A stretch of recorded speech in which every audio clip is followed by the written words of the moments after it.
മറ്റു വാർത്തകളിലേക്ക് കേരള ക്രിക്കറ്റിലെ കണ്ണൂർ കരുത്തിന്റെ പ്രതീകമാണ് സൽമാൻ നിസാർ. ഇന്ത്യൻ ക്രിക്കറ്റിന് പുതിയ ദിശ നൽകിയ തലശ്ശേരിയിൽ നിന്ന് കേരള ക്രിക്കറ്റിന്റെ തലവര മാറ്റിയ സൽമാൻ ക്രിക്കറ്റ് മൈതാനത്തെ തന്റെ നേട്ടങ്ങളെക്കുറിച്ച് സംസാരിക്കുകയാണ്. കേരള ക്രിക്കറ്റ് സാഗ കണ്ണൂരിലെ തലശ്ശേരി.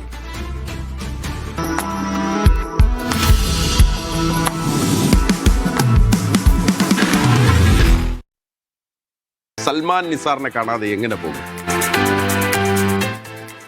നമസ്കാരം. KCL ഒരുക്കങ്ങളൊക്കെ തുടങ്ങിയില്ലേ?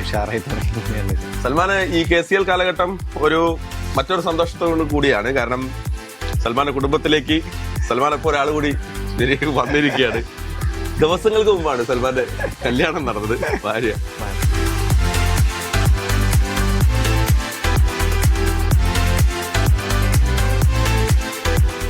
ചെറിയ വയസ്സിൽ അക്കാഡമിയിൽ അയക്കാന്ന് പറഞ്ഞ കുറെ പ്രശ്നങ്ങളും കാര്യങ്ങളും ബാക്കിയുള്ള കുടുംബക്കാരൻ ഉണ്ടായിരുന്നു. അപ്പം ഉപ്പയും ഉമ്മാന്റെ സപ്പോർട്ട് കൊണ്ട് മാത്രമാണ്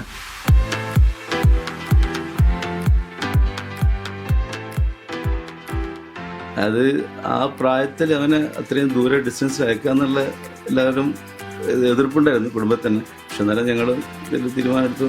അവന്റെ എന്താന്ന് ഇഷ്ടം അതുപോലെ. അപ്പൊ അവന് നിർബന്ധമായിരുന്നു എനിക്ക് കളിക്കണം എന്നുള്ള ആ ഒരു വാശി. തലശ്ശേരിയുടെ പ്രൗഢമായ ക്രിക്കറ്റ് പാരമ്പര്യത്തിന്റെ അടയാളമാണ് saint Joseph higher secondary school. Salman Nisar പഠിച്ചത് ഈ വിദ്യാലയത്തിലാണ്. ക്രിക്കറ്റിലേക്ക് എന്താ പറയാ സ്റ്റാർട്ട് ചെയ്യാൻ വേണ്ടിയിട്ട് ഭയങ്കര ഹെൽപ്പ് ചെയ്ത സ്കൂളായത്. കാരണം ഇവിടെയാണ് സ്കൂൾ ടീം ഉണ്ടായത്. ആ സമയത്തൊക്കെ നമ്മളെ ചാക്കോ സാർ ഇവരൊക്കെയാണ് സ്കൂൾ ടീം സെലക്ട് ചെയ്യുന്നത്. അപ്പം ആ സമയത്ത് എനിക്കൊരു ഓപ്പർച്യൂണിറ്റി, ആ ഒരു 6ാം ക്ലാസ് പഠിക്കുന്നതിന് എനിക്കൊരു ഓപ്പർച്യൂണിറ്റി തന്നവരാണ്.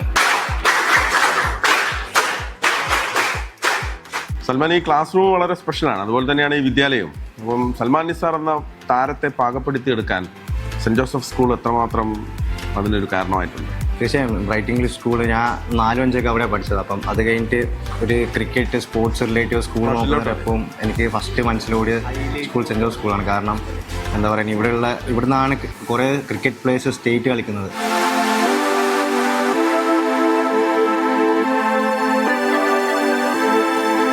സൽമാൻ ഇവിടുന്ന് പിന്നീട് പോയത് കൊച്ചിയിലേക്ക്? ഞാൻ പിന്നീട് പോയത് കൊച്ചിയിലേക്കാണ് പോയത്. അക്കാഡമി സെലക്ഷനിലൊക്കെ കിട്ടി. അവിടെ നിന്നാണ് ഒരു മാറ്റം, പ്രൊഫഷണൽ ക്രിക്കറ്റർ എന്നുള്ള രീതിയിലേക്ക് അതാണ് അവിടെ നിന്നാണ് മാറ്റം. നമ്മളെ കേരള ക്രിക്കറ്റ് അസോസിയേഷൻ്റെ അക്കാഡമി കയറിയ ശേഷമാണ് ഒരു ക്രിക്കറ്റ് എത്രത്തോളം സീരിയസ് ആയിട്ട് എടുക്കണം, ഒരു പാഷനേറ്റ് ആയിട്ട് പോകണം എന്ന ഒരു ആഗ്രഹവും ആലോചനയുമാണ്.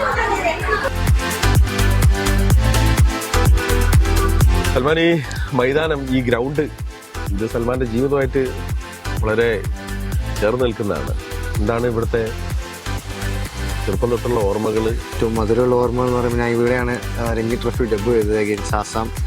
അതായിരുന്നു ഏറ്റവും ബെസ്റ്റ് ഫീലിംഗ്. കാരണം ആസ് എ ക്രിക്കറ്റർ 17 വയസ്സിൽ രഞ്ജി ട്രോഫി ഡെബ്യൂ എന്ന് പറഞ്ഞാൽ എല്ലാവരുടെയും ഡ്രീമായിരുന്നു ആ സമയത്ത്. അപ്പം ഭയങ്കര സന്തോഷം. അതെൻ്റെ നാട്ടിൽ തന്നെ എൻ്റെ ഹോം ഗ്രൗണ്ട്, എൻ്റെ വീട്ടുകാരുടെ മുന്നിൽ ഡെബ്യൂ ചെയ്യുന്നത് ഭയങ്കര സന്തോഷം ഉണ്ടായിരുന്നു.